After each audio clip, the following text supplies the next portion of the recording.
Yes. Um, you know, I need a timer, to be honest. Um, guess what, guys? If you guys weren't worshiping, um, uh, guess what? This message is for you. um, and if you want to worship more like that, this lesson's for you, especially for you. Um, like, God is so good, guys. Um, this lesson for tonight, in short words, if you want Jesus, you're going to have to pursue him. Just there. You want this? Do you want Christ? Pursue him. That's it. People come to church every day to learn, but they don't read their Bible at home. Not, I'm not saying as like a thing you just do. I don't want you to just read the Bible. If I teach you guys just read the Bible because it's cool, no. I want you to love Jesus. I want you to pursue him. If you want him, pursue him. Just that simple. I could throw this mic and like probably we would all cry. And because in our culture, um, we give ourselves all these distractions to kind of like take away God talking to us. We video games are good, but if they cause you to miss sleep, you're causing the video games to be bad. You are causing the video games to be bad, right? It's what you're doing. When you go out and start eating whatever you want because you just have the money and you don't think about what you're eating, you're trying to comfort yourself rather than actually thinking before you do something. You're just doing it, and you might have the thing, the way is just like it's just what it is. I'm young. I'm willing to live this way, and all right, you know, I'm allowing you that. God allows you that freedom.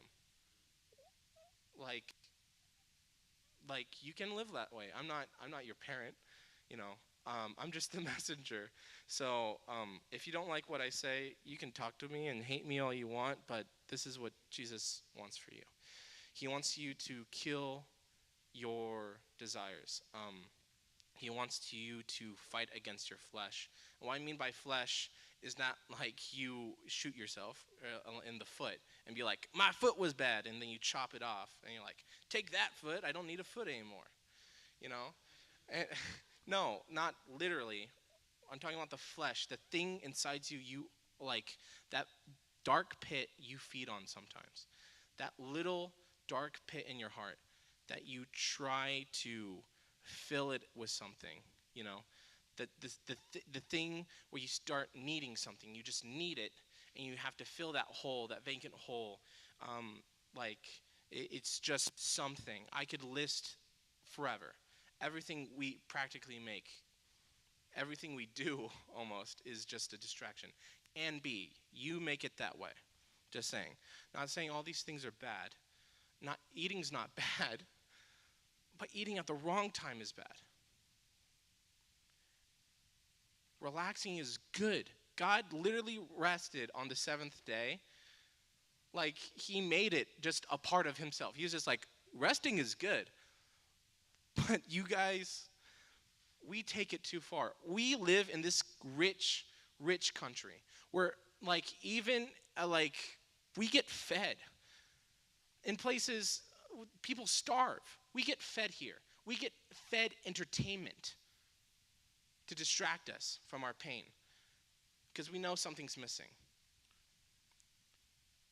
And guess what? God has chosen you not because you're just in the bucket and God says, Bubba, Ranger, I want him. No, he calls this out to everyone. I'm glad you're here so you can receive it, but this is the message I would give everyone. Doesn't matter how old you are. Literally. Bar none. And once we deny our flesh and we pursue Christ, that vacancy disappears.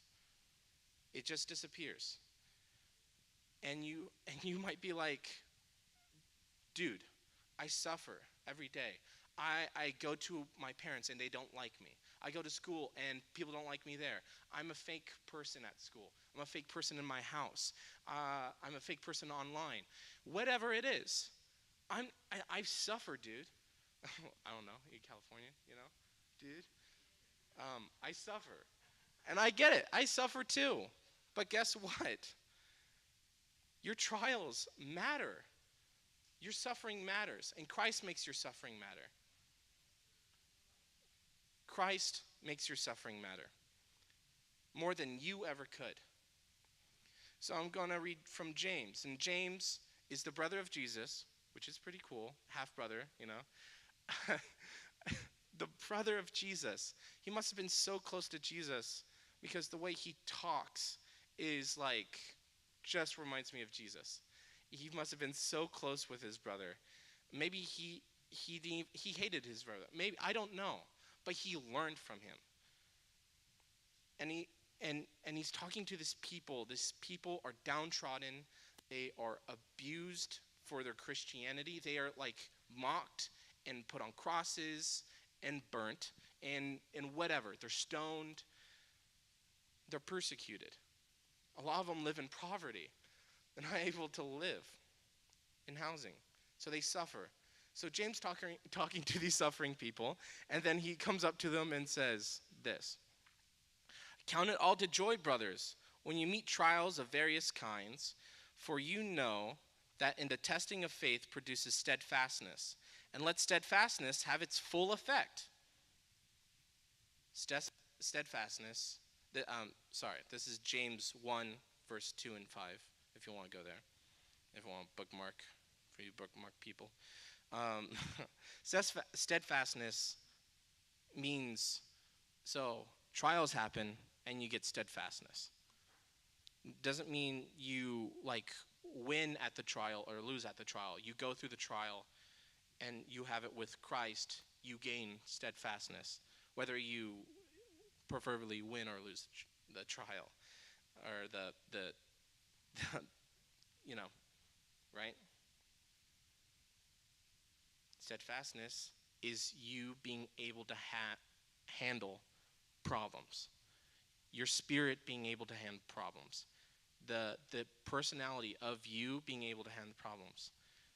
So let steadfastness, I'm starting back in 4, let steadfastness have its full effect, that you may be perfected and complete, lacking in nothing. Caveat here, if you lack in wisdom, let him ask God, who gives generously to whom reproach, and it will be given to him. God will literally speak to you if you ask for wisdom. If you want to hear the voice of the Lord, ask. That's the only thing that's stopping you from having a deeper relationship with the Lord is not the Lord, it is you. I'm sorry. It's probably the roughest thing to say, but it's true. I had a brother in Christ. His name was Daniel, and he passed away from cancer on Thanksgiving. I was there to eat Thanksgiving. Happy little bear, going to eat Thanksgiving. Your friend's dead. And you're like, I guess I'm going home, It ripped me up inside. It was horrible. That was a trial. There is a solution to that trial. We'll get to that. Or there's another time. That's a trial, just for context. That's a trial of things just happening in your life. Things will happen without your control, right? Some of those trials are just that. Or, trial over here, is that it's a trial you're in control of. It's when I was invited to go to a seminary school, and it was so beautiful. It's a Bible college seminary school, It was made from stones from Israel. It was an um, old synagogue, and it was this beautiful hand carved stones. Probably the closest I'll ever be to Israel, to be honest. And I touched the stone. I'm like, oh my gosh, this is amazing. Maybe Jesus walked on this once or coughed on it. I don't know. And like, wow, just really cool. And the staff were great, and the living rooms, the living areas were great, and everything was amazing. But as soon as I got there, and I didn't have a car at this point, I was with my parents, and God was having me read Titus and having me read like everything for like what a leader is and what he's supposed to do and things like that, because I was trying to go there so I could be a better leader, just for the story. And I kept on, each time something happened, I touched the stone, I walked into the room, I went and did something with the person leading me around. I felt God was in the presence, so I was talking to him each time. And I was like, God, this is really cool, but what do you want me to do? Very casually. At the very beginning, after I read those verses in the car, when I touched the stones, when I said the living room, or in the living room, when I was praying and eating lunch with them, what do I do? And God says, it was your choice. It's your choice. It's your choice. It's your choice. It's your choice. And I got kind of ticked off. I was like, okay, I'm asking you, don't you get it? Like, but he wanted me to say this. There was a final point where I was driving away. I wasn't driving away. My parents drove me away. I said, tell me, what do you want me to do, God? I give this to you. Teach me.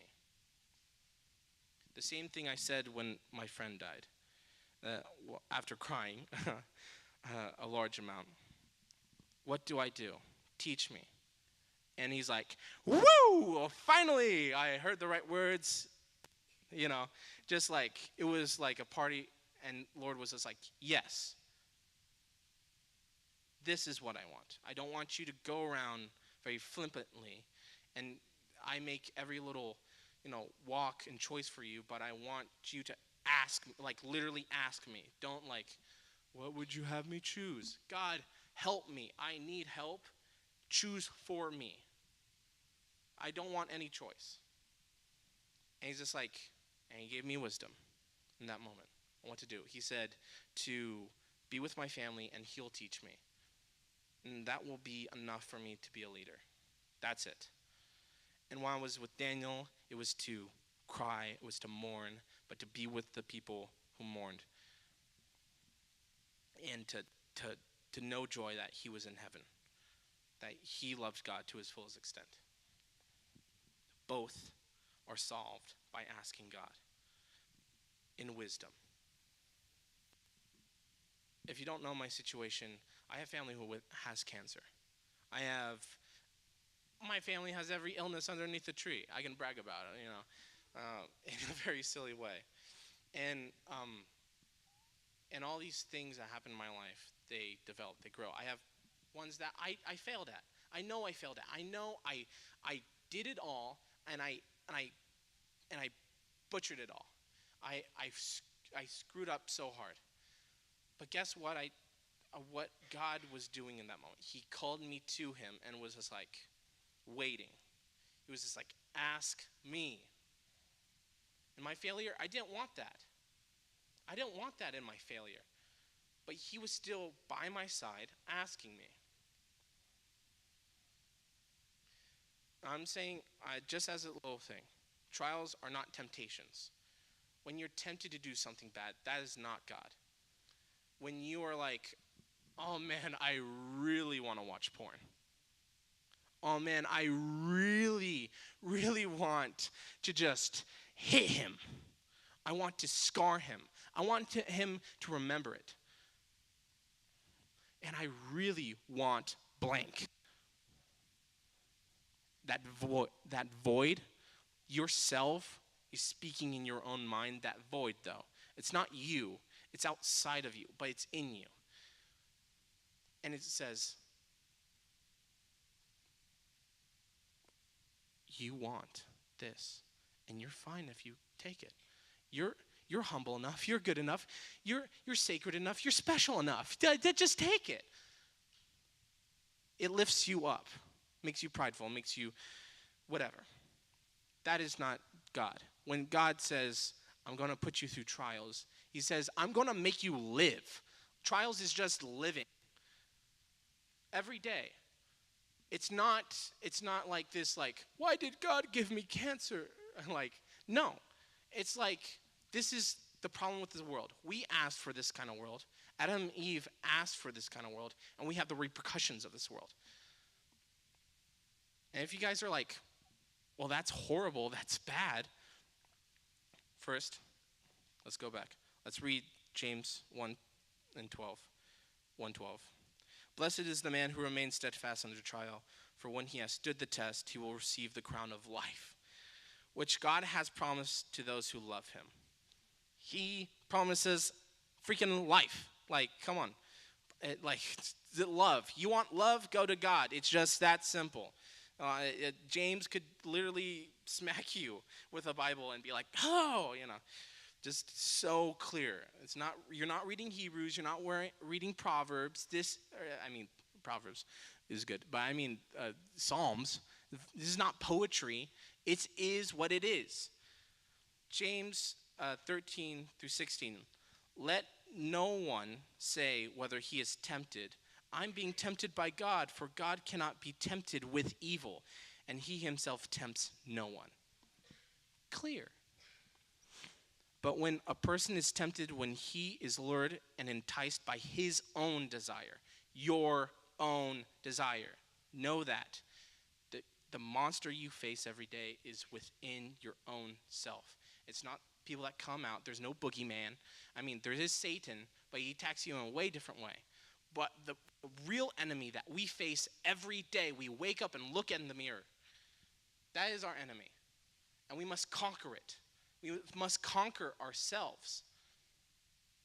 Gain authority over ourselves. There's some things we cannot control. I'm not saying, like, if you lose a leg, regrow it, I'm not that kind of guy. Like, I'm not telling you that. I'm telling you just, you can take control of the small things in your life. You can say whether your room is clean or not. You could feed your brother and sister when they're hungry. You can.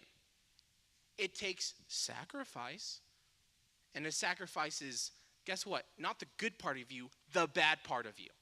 The part of you which hates and eats and destroys. And that's the part you're sacrificing. When desire has, but each person is tempted when he is lured and enticed by his own desire. When the desire has conceived gifts, births to sin. When it has conceived, gives birth to sin. And sin is fully grown, being forth death. So, desire makes you want to sin, you sin, and sin, guess what? You walking away from the God of life takes you into death. Like, sin, God doesn't punish you with death. It's just like natural. It's so natural. It's just you walk from someone who's given you life, and you walk away from them, and you're like, I'm dying? And he's just like, come towards me. Have life. Be with me. That's all you have to do. If you don't want it, it's all right. It's all right. I just plead with the people that really do love him. I'm pleading with you. And I'm pleading with those who know kind of like pieces and parts and culture part of Jesus, but I can't really grasp him. This is for you. Talk to him.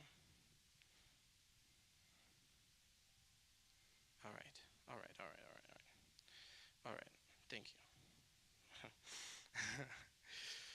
Woke me up. Okay. So imagine a fictional story, any fictional story. You can close your eyes.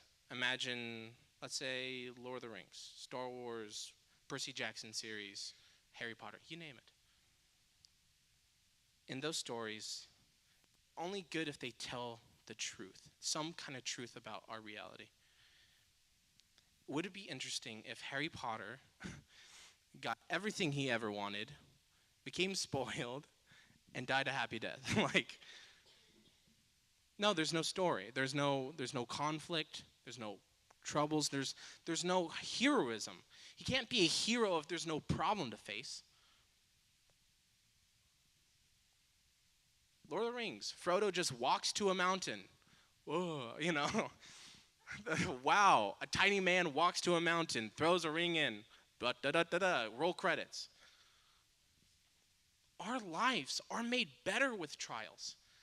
It brings virtue out of us, brings goodness. It allows us to deny the evil things of this world.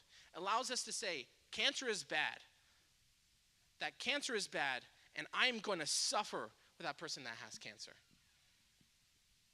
I'm going to be like Christ in this moment and and feed my brother. I come back to that, feed my brothers and sisters, because it's like there's this point in like when you're an older child to any younger child that you treat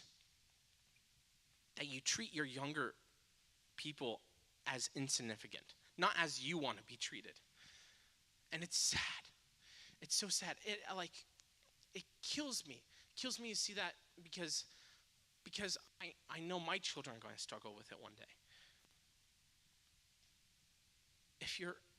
If you were hungry, wouldn't you want them to feed you back? You have to be there. You have to do it. The only story I can imagine that has no friction, that has no pain and suffering or anything, it has no life and death. It's a story called Little Einsteins, and it's not a story. And it's not the one you're thinking about, though. It's literally Beethoven on repeat with flashing lights and a clown that jumps up every now and then. It's literally, that was my entertainment as a child. If it wasn't Disney Channel, it was horrifying. It was horrible. But once we don't live life, we get distracted by all that. That is like the TikTok, whatever, kind of like scrolling by, and you're just wasting your life there for a few minutes, and then you move on, right? You learn nothing, you get nothing, it feeds you, it's empty, right? Who feels good after death scrolling? No one. No one feels good. If any part of our culture that emphasize that to the max, that is you fulfilling your flesh. Nothing happens. You learn nothing. No sermon can be preached to you within 3 seconds. That's good enough for you to edify your body. Oh, everything's disappearing. 1 second. Oh my goodness, my clock's disappearing right before me. Stop. Oh, okay, good. I'm fine. Sorry. God wanted to give you the chance. God wanted to give you the chance to live. Is it better to live than to have not lived at all? Is it better to have tried than not have tried at all? Yoda is wrong when he says, there is no try, there is do. No, everything is trying, actually. Everything is just trying. Everybody's trying to be happy. Everybody's trying to live. Everybody's trying to get something. Everyone's trying. But what are you trying for at the end of the day? To be satisfied by what? To have gained what? This is not fire and brimstone. Jesus loves you, and I don't want to shame you guys. I don't want to shame you. Because nothing comes out of shame. If you feel guilty, I'm sorry. I'm really sorry. But don't let that guilt kill you. You can change. Don't let this guilt just fester. I want you to kill it. Kill it by sacrificing yourself. Like I said, the bad part of you. Sacrifice that bad part of you and live for God. Because when you live for God, you live for everyone else. When, when Jesus said, sorry.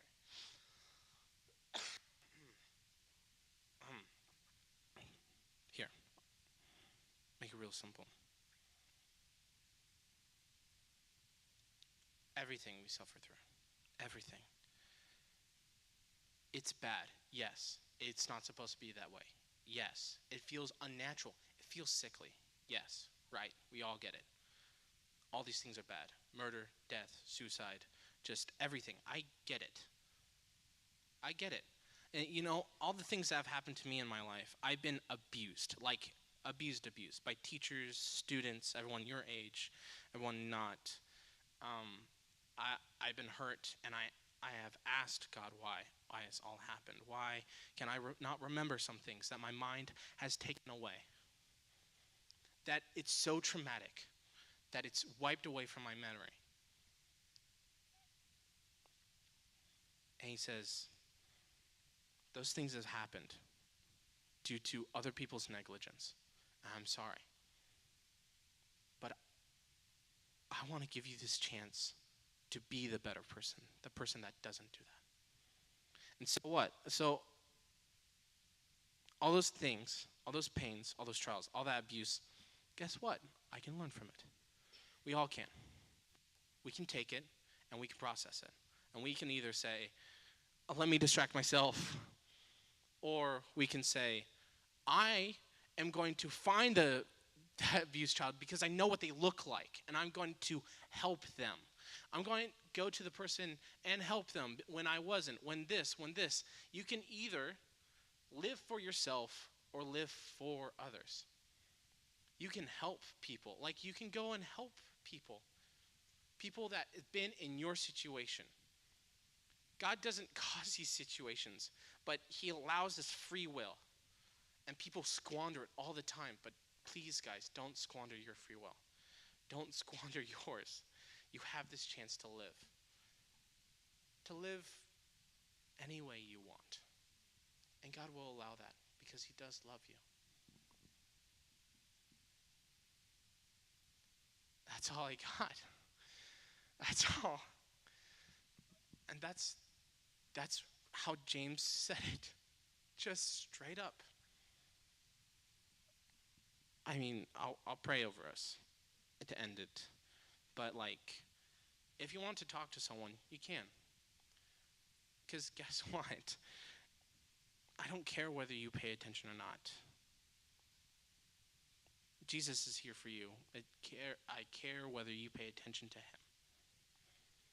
You could literally throw tomatoes at me. Like, I don't care. I don't care. I'm literally the messenger. Shoot me. Kill me. It's happened to his followers before. I'm not asking, like, not saying all those people's poverty, James who talked to, all those people's poverty, all that people's suffering, all that people's pain receiving that they were a Christian, I can't remember, persecution, there you go. All that persecution, that didn't go away. Jesus doesn't take those things away magically. He makes us be able to deal with it. He makes us be able to become stronger, and stronger against the enemy inside our heart, but vulnerable to those who need it. And it's your choice. There's many adults that don't get this lesson. Not because that they're dumb or stupid, but they want to live in comfort and are blinded by not seeking wisdom. It literally says that it blinds them. It covers their eyes. I encourage you to read the word if you want to pursue the Lord. Pray, ask for wisdom if you want to see the Lord.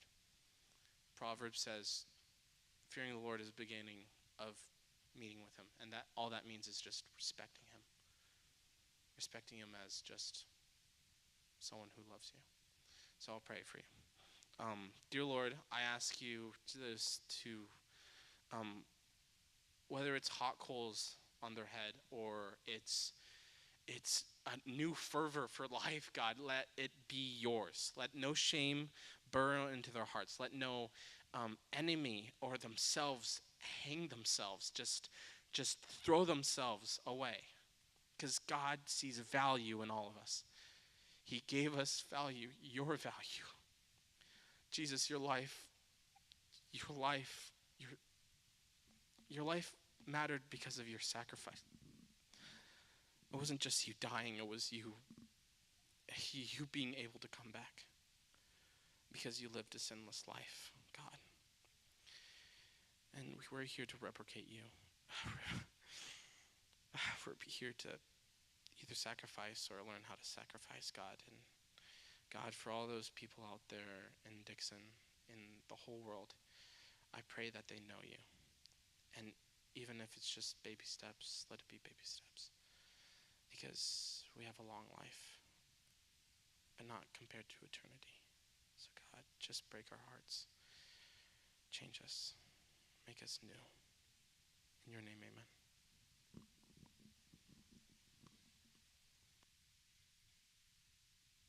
Sorry. If you guys want to chat, chit-chat, the front room is for you. If you want to yell at me, I'll be over here. Okay. If you guys want to pray, you can pray in here. Please respect the quiet time and that. Just respect it any way you can. If you actually do want to yell at me, I'll be right here. I love you guys a lot.